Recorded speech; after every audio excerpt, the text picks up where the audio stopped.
There comes a moment, quiet and unannounced, when the noise of the world starts to fade, and you're left with only one question. What am I doing this for? Not the job, not the title, not the approval, but this life you've built. And the haunting truth is, for most people, the answer is terrifying. Because the life they're living isn't even theirs. Carl Jung once said, "The privilege of a lifetime is to become who you truly are." But no one ever tells you what that actually costs. Choosing yourself above all else sounds beautiful, like freedom, like clarity, but it's not easy. It's not romantic. It doesn't come with applause. In fact, the first thing it often brings is silence. Because the moment you choose yourself, you start losing everything that was built on who you pretended to be. You lose relationships that depended on your compliance. You lose environments that thrived on your silence. You lose routines, identities, and even parts of your own story that were written not by you, but by fear, expectation, and survival. You see, the world teaches you to serve others long before it teaches you to listen to yourself. You're taught to make your parents proud, to be the good friend, to keep the peace in your relationships. And in doing so, you learn how to perform, how to please, how to shapeshift. You become an expert in becoming what everyone else needs, while quietly burying what you need. And so you live with this subtle ache, the sense that something isn't right, even when everything looks fine. You smile, you show up, you play the part. But deep down you feel it, the slow erosion of your authenticity. And the longer it continues, the more disconnected you become. Until one day you wake up and realize you don't even recognize yourself anymore. That's the breaking point. The quiet rebellion, the sacred collapse. It doesn't look like rage, it looks like truth. It's the moment you stop pretending. You stop negotiating your worth. You stop asking for permission to be who you are. And in that space, raw, unfamiliar, uncomfortable, you finally choose yourself. But make no mistake, choosing yourself is not the same as being selfish. It's not about becoming narcissistic or self-absorbed. It's about realignment. It's about returning to the version of you that existed before the world told you who to be. It's about reclaiming your time, your energy, your boundaries, your dreams.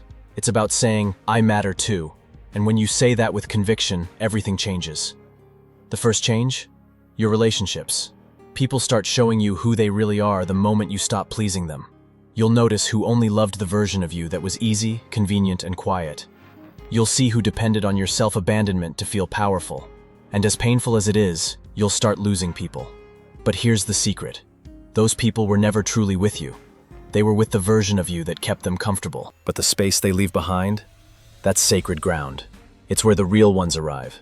The ones who see you not for who you used to be, but for who you're becoming.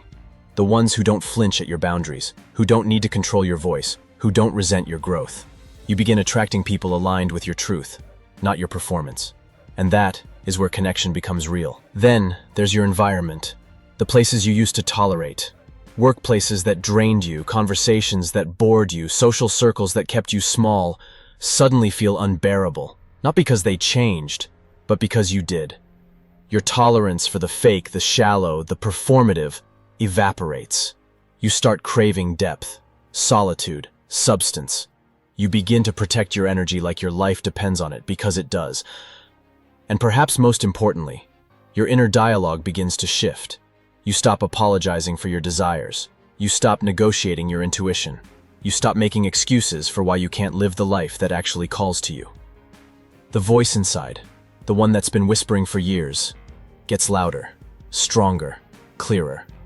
And for the first time, you listen. You'll have days where everything feels uncertain, where you wonder if you made a mistake, where loneliness hits hard and nostalgia tries to drag you back into your old skin. That's normal. Growth isn't linear. Evolution isn't comfortable. But keep going. Because on the other side of choosing yourself is something most people will never experience. Inner peace. Not the kind you fake on Instagram, not the kind you drink to escape into, but the kind that lives in your bones. The kind that says, "I'm proud of who I am even if no one else claps for it." The kind that doesn't need validation because it's rooted in truth. That's what it means to become who you truly are. That's the real privilege Jung spoke of. Choosing yourself also means embracing your darkness, your anger, your sadness, your fear. Because you can't selectively accept the parts of you that are easy, the parts that look good on paper. You have to make peace with the parts that never got loved, the parts that were judged, shamed, ignored. You have to go into the shadows and bring them home. That's what self-love really is. Not bubble baths and affirmations, but deep, radical acceptance. And as you do that, something miraculous happens. Your creativity returns, your laughter returns, your curiosity returns. You remember who you were before you were told to be someone else. Your dreams stop feeling like fantasies and start feeling like blueprints. Because now, you're not waiting for permission. You've already given it to yourself. You stop chasing people who don't see you. You stop explaining your worth. You stop participating in your own diminishment. You rise, not loudly, not with ego, but with clarity. And that clarity becomes unshakable. It becomes magnetic. People feel it in your presence. They sense that you're no longer trying to be chosen. You've already chosen yourself. And that changes everything. Because here's the truth. When you choose yourself, you're not saying me instead of you. You're saying me too. You're saying, I deserve to be included in my own life. And when you live from that place, you don't become selfish. You become powerful. Because now your giving is real. It's not laced with resentment or expectation. It comes from overflow, not obligation. You give from fullness, not from a need to be needed. You'll begin to notice how many systems, relationships, and institutions benefit from your disconnection, from your self-doubt, from your silence. Choosing yourself is rebellion. It threatens everything built on your compliance. But don't let that scare you. Let it wake you up. Because the world doesn't need more obedient souls. It needs more people who are fully alive, fully expressed, fully honest. And that begins the moment you say no more. No more playing small to keep the peace. No more shrinking to make others feel big. No more betraying your gut just to avoid discomfort.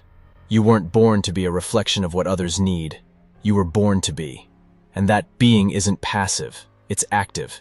It's sacred. It's your responsibility. You owe it to yourself to find out who you are when you're no longer performing. When you're no longer apologizing. When you're no longer molding yourself into someone else's vision. You owe it to the child you once were, and the future self you're becoming. Because when you choose yourself, above all else, you don't just change your life, you change the world around you. You show others what's possible. You give them permission to choose themselves too. And maybe, just maybe, that's how real change begins. Not with revolutions in the streets, but with quiet revolutions in the soul.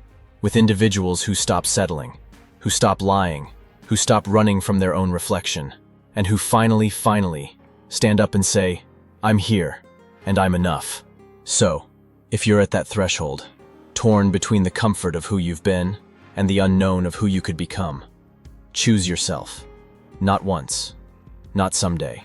Now, again, and again, and again, until your entire life reflects the truth of who you are.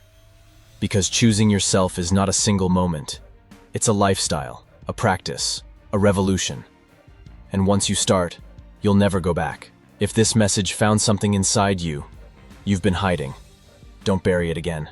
Embrace it, own it, and most importantly, live it. Hit that subscribe button because on this channel, we speak the language of truth, depth, and unapologetic transformation. You're not just here to survive.